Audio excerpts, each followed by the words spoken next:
ये कैसी आवाज थी? मुझे यहाँ से जल्दी निकलना होगा।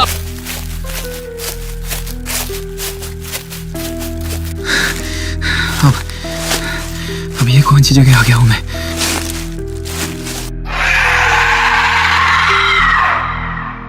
बेवकूफ आदमी, तुम यहाँ मरने के लिए आए हो।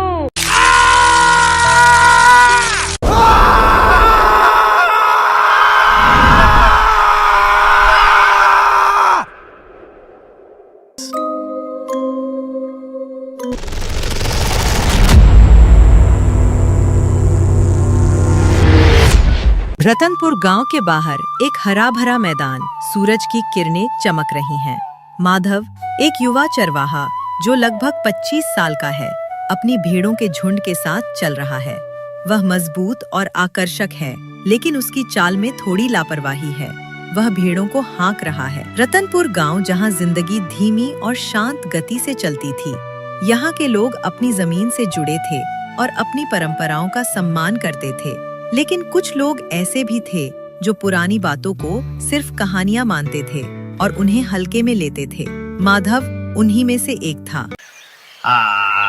चल मेरी गायों, हरी घास है यहाँ, डरने की कोई बात नहीं जब माधव है यहाँ। माधव, इतना दूर मत जाओ, तुम जंगल के बहुत पास आ गए हो। और देखो, सूरज भी ढलने वाला है। अरे तारा, तुम हमेशा बेवजह डरती रहती हो। क्या होगा जंगल में? ये तो अपना जंगल है, कोई शेर चीता थोड़ी ना बैठा है जो मुझे खा जाएगा। माधव, ऐसा मत कहो, ये कोई साधारण जंगल नहीं है। दादी रामकली हमेशा कहती हैं कि जंगल के उस पार एक चुड़ैल रहती है। जो भी राह भटकता है और जंगल के नियमों को तोड़ता है, उसे पत्थर बना देती है। कितने ही लोग ऐसे ही गायब हो गए। मुझे याद है, रामू चाचा और वो परदेसी जो कुछ साल पहले यहाँ आया था, वे सब कभी वापस नहीं लौटे। तारा, तुम भी उन बुढ़ियों की बातों पर विश्वास करती हो? चुड़ैल वुड़ैल कुछ नहीं होती हैं। ये सब बस डराने वाली कहानियां हैं, पुराने जमाने की बातें। क्या तुमने कभी किसी को पत्थर बनते देखा है? और वो चुड़ैल यकीनन कोई बूढ़ी और कुरूप होगी, जिसके लंबे नाखून और उड़ती हुई बाल होंगे। तुम घर जाओ, शाम होने वाली है। मैं अपनी गायों को अच्छी घास चरा कर आता हूँ। मैं जानता हूँ रास्ता, मैं भटकूंगा नहीं, चिंता मत करो। अपनी जान जोखिम में मत डालो, मेरी बात मानो, जंगल का ये भाग सुरक्षित नहीं है। माधव उसकी बात को अनसुना कर देता है और जंगल में और अंदर चला जाता है। माधव को अपनी किस्मत बहुत भरोसा था। उसे लगता था कि कोई भी अंधविश्वास उसे छू नहीं सकता, लेकिन वो नहीं जानता था कि जंगल अपने रहस्य और खतरे को बहुत गहरे छुपाए रखता है। सूरज अब ढलने लगा है और पेड़ पौधों के बीच से अंधेरा छाने लगा है। माधव अपनी गायों के साथ एक ऐसी जगह आ गया है जहाँ घास बहुत हरी भरी है, लेकिन रास्ता अनजाना है। वाह, कितनी अच्छी घास है यहाँ। अपनी गायों का पेट भर जाएगा आज तो यहाँ। वो गायों को चरते हुए देखता है, लेकिन उसे एहसास नहीं होता कि वो कितनी दूर आ गया है। वो इसे अनदेखा कर देता है और गायों को और अंदर हाँकने लगता है। सूरज अब पूरी तरह डूब चुका है और जंगल में घना अंधेरा छा गया है। अरे यार, ये क्या हो गया? अब कौन सा रास्ता गांव की ओर जाता है? मुझे तो कुछ समझ नहीं आ रहा। मैं कहाँ आ गया? उसे हल्की हवा में एक अजीब सी हंसी सुनाई देती है। इस बार पहले से ज्यादा स्पष्ट और डरावनी। ये ऐसी हंसी है जिसमें कोई खुशी नहीं, बल्कि एक दुष्टता छिपी है। माधव के रोंगटे खड़े हो जाते हैं। ये क्या था? कोई है वहाँ? वो डरकर इधर उधर देखता है, लेकिन उसे सिवाय पैरों और अंधेरे के कुछ नहीं दिखाई देता। उसे एहसास होता है कि वो सचमुच राह भटक गया है। हंसी की आवाज थोड़ी देर गूंजती रहती है, फिर अचानक शांत हो जाती है। चांद पूरी तरह बादलों के पीछे छिपा है, जिससे घना अंधेरा है।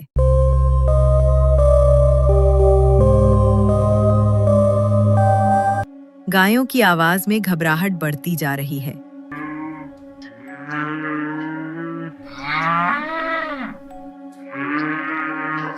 माधव घबराया हुआ अपनी आवाज को जोर से निकालने की कोशिश कर रहा है।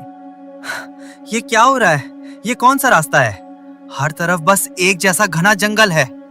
तारा ठीक कह रही थी, मुझे इतना अंदर नहीं आना चाहिए था। ये चुड़ैल वुड़ैल की बातें, क्या ये सच है? नहीं नहीं, मैं नहीं मानता। माधव के मन में डर अब घर करने लगा था। उसे वे सारी बातें याद आने लगी थीं जो गांव वाले जंगल के बारे में कहते थे। सिर्फ चुड़ैल ही नहीं, बल्कि उन गुमशुदा लोगों के बारे में भी।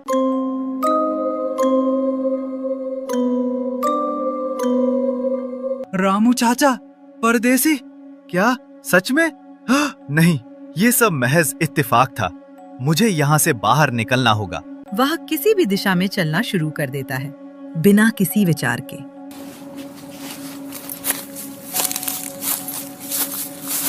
शेर एक जैसे लगते हैं और रास्ता हर जगह एक जैसा है। उसकी गायें भी अजीब व्यवहार करने लगती हैं। वे एक साथ नहीं रहती और अजीब आवाजें निकालती हैं।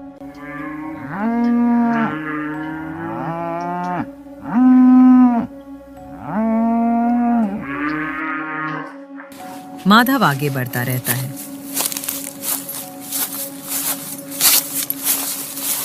जंगल और भी घना और डरावना होता जाता है।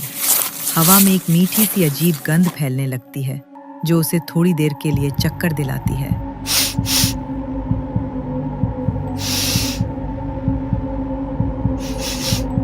ये कैसी गंध है? मेरा सर चकरा रहा है। अचानक पेड़ों के बीच से एक झिलमिलाती हुई नीली हरी रोशनी दिखाई देती है। माधव आश्चर्यचकित होकर, वाह, ये क्या है? इतनी खूबसूरत रोशनी! शायद गांव की बत्तियां हैं। वह रोशनी की ओर तेजी से बढ़ता है, पूरी तरह से अपनी गाय और खो जाने का डर भूल जाता है। रोशनी उसे एक खुली जगह पर ले आती है, एक छोटी सी खुली जगह जिसके बीच में एक पुरानी डरावनी झोपड़ी है।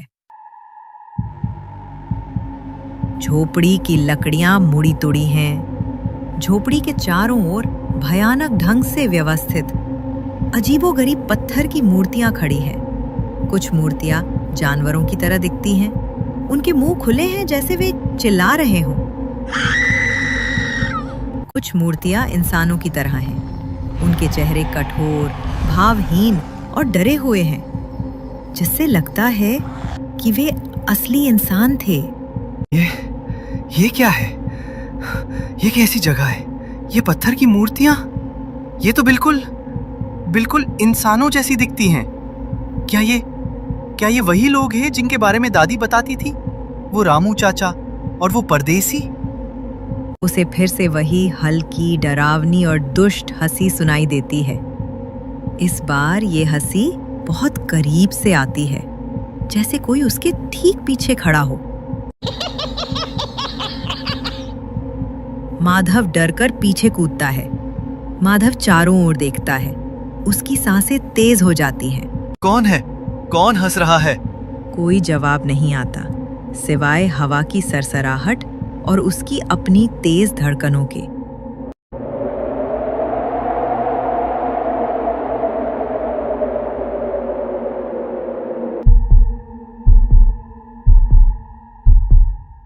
लेकिन उसे महसूस होता है कि वह अकेला नहीं है।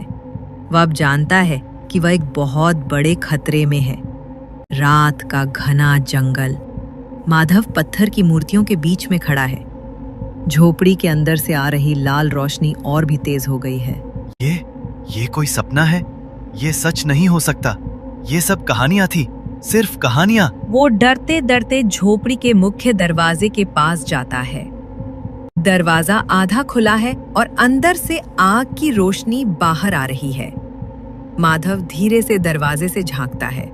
झोपड़ी के अंदर एक बूढ़ी महिला बैठी है, जिसकी पीठ माधव की ओर है। उसके बाल लंबे और उलझे हुए हैं और वो अजीबोगरीब कपड़े पहने हैं। उसकी काया दुबली पतली है, लेकिन उसमें एक रहस्यमयी शक्ति दिख रही है। बूढ़ी महिला बिना मुड़े अपनी कर्कश और खुरदुरी आवाज में, जैसे उसने माधव के आने को पहले से ही जान लिया हो, आओ बेटा, मुझे पता था तुम आओगे। वो धीरे से मुड़ती है। उसकी आंखें चमक रही हैं, जैसे उनमें कोई भयानक रोशनी हो। उसके चेहरे पर झुर्रियां हैं, लेकिन उसकी मुस्कान में कोई दया नहीं, बल्कि एक दुष्ट विजय है। जंगल में भटकने वालों को मैं हमेशा जान लेती हूँ, खासकर उन्हें जो इतने लापरवाह होते हैं। माधव डर के मारे जरवत हो जाता है। उसके पूरे शरीर में एक ठंडी लहर दौड़ जाती है। वो पीछे हटना चाहता है, लेकिन उसके पैर जमीन से चिपक गए हैं। आप कौन हैं? और ये बाहर पत्थर की मूर्तियां, ये सब क्या है? बूढ़ी महिला अपनी मुस्कान फैलाती है, जो और भी भयानक लगती है। मैं इस जंगल की रखवाली करने वाली हूँ, इस जंगल के नियमों की संरक्षक। और ये बाहर, ये वो लोग हैं जिन्होंने मेरी बात नहीं मानी, जो इस जंगल में बिना बुलाए आए, जो जंगल के नियमों को तोड़ते हैं, इसकी शक्ति का अनादर करते हैं और भटकते हैं। अब तुम भी इनमें से एक बनोगे। माधव डर कर पीछे हटता है। नहीं नहीं, मुझसे गलती हो गई। मैं तो बस रास्ता भटक गया था। मैंने कोई नियम ही तोड़ा। मुझे जाने दीजिए। मैं वादा करता हूँ, मैं कभी इस जंगल में वापस नहीं आऊंगा। मैं कभी किसी को यहाँ नहीं आने दूंगा। बूढ़ी महिला अपनी कर्कश और डरावनी हंसी हंसते हुए, उसकी आंखें और ज्यादा चमकती हैं। वादा, इस जंगल में वादों का कोई मोल नहीं प्यारे, सिर्फ नियमों का मोल है, और तुमने नियम तोड़ा है। वह अपने हाथ में एक छोटा चमकदार काला पत्थर लेती है। पत्थर से हल्की नीली रोशनी निकल रही है। अब तुम हमेशा के लिए यही रहोगे, मेरे जंगल के एक और रखवाले बनकर। चुड़ैल धीरे धीरे माधव की ओर बढ़ती है। माधव जितना पीछे हट सकता है उतना हटता है।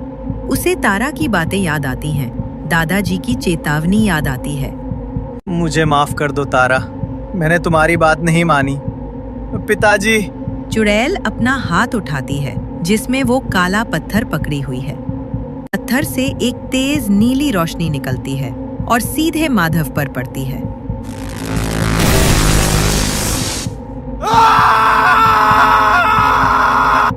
धीरे धीरे उसका पूरा शरीर एक पत्थर की मूर्ति में बदल जाता है। वो उसी जगह पर खड़ा रह जाता है। उसके चेहरे पर डर का वही भाव जम जाता है। चुड़ैल धीरे से मुस्कुराती है। वो अपने हाथ में पत्थर को वापस रखती है और बर्तन की ओर मुड़ जाती है। माधव ने अपने अहंकार की कीमत चुकाई थी। उसकी लापरवाही ने उसे हमेशा के लिए जंगल का एक और गुमनाम हिस्सा बना दिया था। जंगल की चुड़ैल ने अपना एक और शिकार कर लिया था। रतनपुर गांव, सुबह का समय। सूरज निकल आया है, लेकिन गांव में उदासी छाई हुई है। तारा अपने घर के बाहर बैठी है। उसकी आंखें सूजी हुई हैं और वो लगातार रो रही है। गांव के कुछ लोग उसे दिलासा देने की कोशिश कर रहे हैं, लेकिन कोई शब्द उसे सांत्वना नहीं दे पा रहा है। बेटी, हिम्मत रखो। माधव चला गया। हमें बहुत दुख है। चला गया? नहीं, वो कहीं नहीं गया। वो पत्थर बन गया। मुझे पता है। उसने मेरी बात नहीं मानी। बेटी, हम जानते हैं कि ये सब चुड़ैल का काम है। उस जंगल में जाना मौत को गले लगाने जैसा है। नहीं, मैं हार नहीं मानूंगी। माधव ऐसा नहीं जा सकता। मुझे कुछ करना होगा।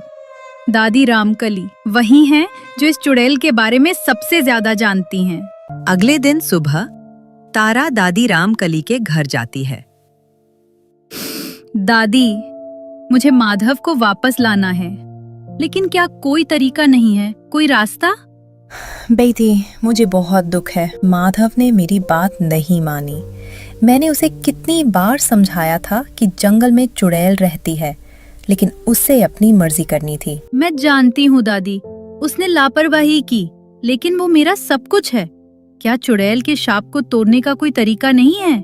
क्या वो हमेशा के लिए पत्थर ही रहेगा? दादी रामकली अपनी आंखें बंद कर लेती हैं, जैसे कुछ पुराना याद कर रही हूँ। चुड़ैल का शाप बहुत शक्तिशाली होता है बेटी, लेकिन इस चुड़ैल की कहानी उतनी सीधी नहीं है जितनी लोग जानते हैं।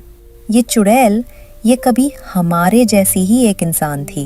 इंसान? हाँ, बहुत बहुत साल पहले जब मैं छोटी थी तब की बात है।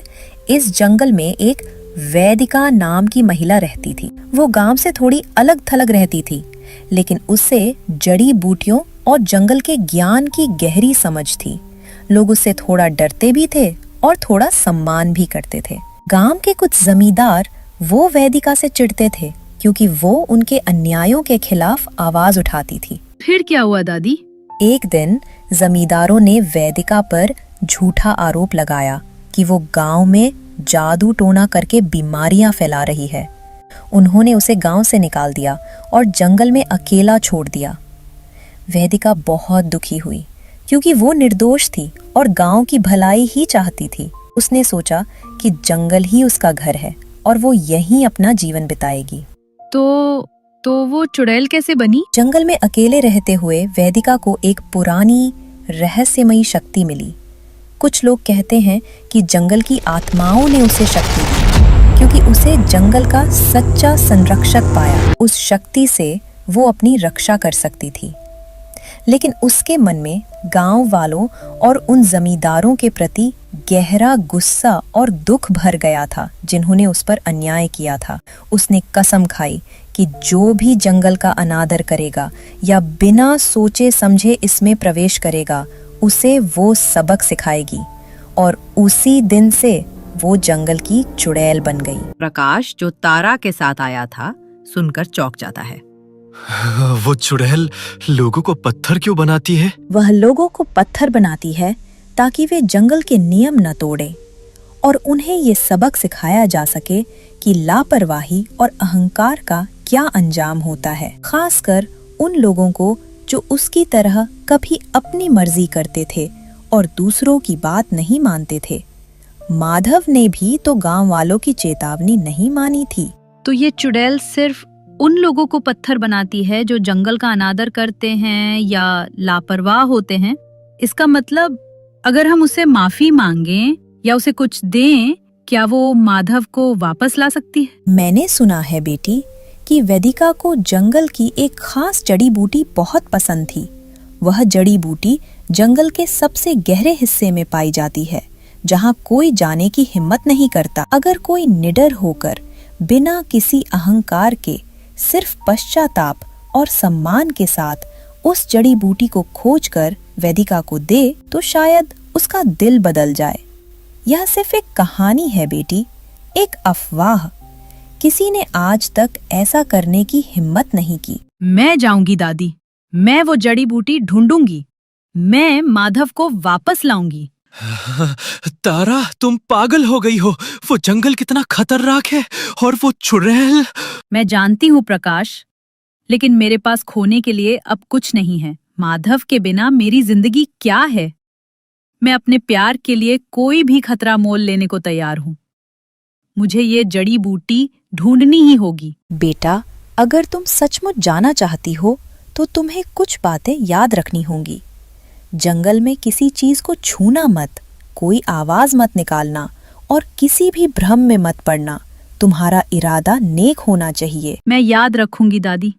तारा ने उस रात फैसला कर लिया था। उसने अपनी जान दांव पर लगाकर जंगल की सबसे गहरी और खतरनाक जगह में जाने का निश्चय किया। उसे उम्मीद थी कि वह माधव को वापस ला पाएगी और शायद चुड़ैल की पुरानी आत्मा को भी शांति दे पाएगी। रतनपुर गांव। अगली सुबह राम सिंह तारा के पास आकर, तारा बेटी, क्या तुमने अच्छे से सोच लिया है? ये बहुत खतरनाक सफर है। जंगल के उस हिस्से में कोई नहीं जाता। पिताजी, मैंने सोच लिया है, माधव वही है और मैं उसे वापस लाऊंगी। दादी ने कहा है कि कोई जड़ी बूटी है जो वेदिका को पसंद थी। अगर उसे वो मिल जाए तो शायद उसका दिल बदल जाए। लेकिन तारा, अगर वो जड़ी बूटी नहीं मिली तो? और चुड़ैल वो अगर हमें भी पत्थर बना दे तो?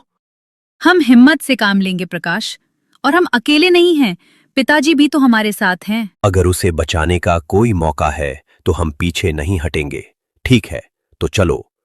लेकिन एक बात याद रखना बच्चों, हमें किसी भी भ्रम में नहीं पड़ना है। चुड़ैल मन से खेलती है, जो दिखे उस पर आंखें बंद करके विश्वास मत करना। वे सब जंगल की ओर बढ़ते हैं। वे एक खतरनाक रास्ते पर चल रहे हैं। मुझे लग रहा है जैसे कोई हमें देख रहा है।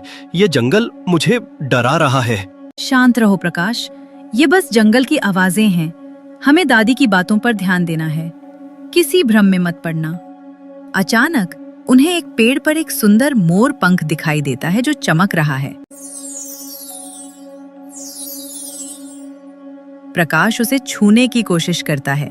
तारा तुरंत उसे रोकती है। रुको प्रकाश, इसे मत छुओ। दादी ने कहा था जंगल में किसी चीज को छूना नहीं है, ये चुड़ैल का भ्रम हो सकता है। प्रकाश डरकर अपना हाथ हटा लेता है। मोर पंख झिलमिलाता है और गायब हो जाता है। तारा ठीक कह रही है, हमें सतर्क रहना होगा। जंगल और भी घना होता जाता है। हवा में वही मीठी अजीब गंध फिर से फैलने लगती है जो पहले प्रकाश को महसूस हुई थी। प्रकाश अपना सर पकड़ता है।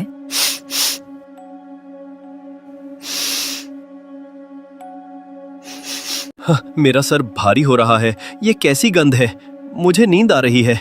ये चुड़ैल की शक्ति है, ये भ्रम है। अपने दिमाग पर नियंत्रण रखो, अपनी आंखें खुली रखो। अचानक उन्हें दूर से माधव की आवाज सुनाई देती है, जैसे वो मदद के लिए पुकार रहा हो। तारा, मुझे बचाओ, मैं यहाँ हूँ। माधव, वो रहा। वो आवाज की दिशा में भागने लगती है, लेकिन राम सिंह उसे रोक लेते हैं। रुको, ये माधव नहीं है, ये चुड़ैल का भ्रम है। आवाज आ रही है पर कोई दिख नहीं रहा। मुझे लगा कि वो माधव था। यही चुड़ैल की माया है। वो तुम्हारे सबसे गहरे डर और सबसे बड़ी इच्छा से खेलती है। वे एक पुरानी सूखी हुई नदी के पास पहुंचते हैं। नदी के उस पार एक छोटी पहाड़ी है जिस पर कुछ अजीबोगरीब पौधे उग रहे हैं। उन पौधों से हल्की रोशनी निकल रही है। यही वो जड़ी बूटी है जिसका दादी ने जिक्र किया था। देखो, वो रहा, वही जड़ी बूटी। लेकिन नदी के बीच में पानी की जगह एक घना काला चिपचिपा कीचड़ है जिसमें से अजीब बदबू आ रही है। ये तो दलदल है। हम इसे कैसे पार करेंगे? मुझे जाना होगा, ये सिर्फ मैं ही कर सकती हूँ। तारा एक लट्टे पर कदम रखती है और धीरे धीरे दलदल को पार करना शुरू करती है। चुड़ैल की कर्कश हंसी फिर से सुनाई देती है, इस बार बहुत करीब से। वो पेड़ों के पीछे छिपी हुई है, तारा को देख रही है। छोटी बच्ची, तुम मुझे रोकने आई हो? तुम मेरा कुछ नहीं बिगाड़ सकती। तुम भी उसी पत्थर का हिस्सा बनोगी। तारा अपने लक्ष्य पर ध्यान केंद्रित रखती है। वो एक एक कदम आगे बढ़ाती है, दलदल में धंसने से बचते हुए। तारा आखिरकार उस पार पहुंच जाती है। वो तुरंत उस चमकदार जड़ी बूटी की ओर बढ़ती है। जैसे ही वो उसे छूती है, जड़ी बूटी से एक शांत सफेद रोशनी निकलती है। रोशनी चुड़ैल की ओर जाती है, जो अभी भी पेड़ों के पीछे छिपी हुई है। जैसे ही रोशनी उसे छूती है, चुड़ैल दर्द से चीख पड़ती है।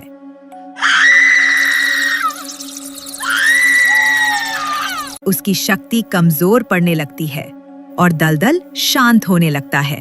चुड़ैल चीखते हुए, उसकी आवाज में दर्द और गुस्सा है। नहीं, ये नहीं हो सकता। तुमने मेरी कमजोरी ढूंढ ली। तुम चुड़ैल नहीं, वेदिका हो। तुम्हें अन्याय का दुख था, लेकिन तुमने खुद अन्याय किया है। तुम्हें रामू चाचा और उन सबको शांति देनी होगी। जिन्हें तुमने पत्थर बनाया। चुड़ैल दर्द से तड़पती है। उसका रूप धीरे धीरे बदलने लगता है। जड़ी बूटी की रोशनी और तेज होती है और वो चुड़ैल को घेर लेती है।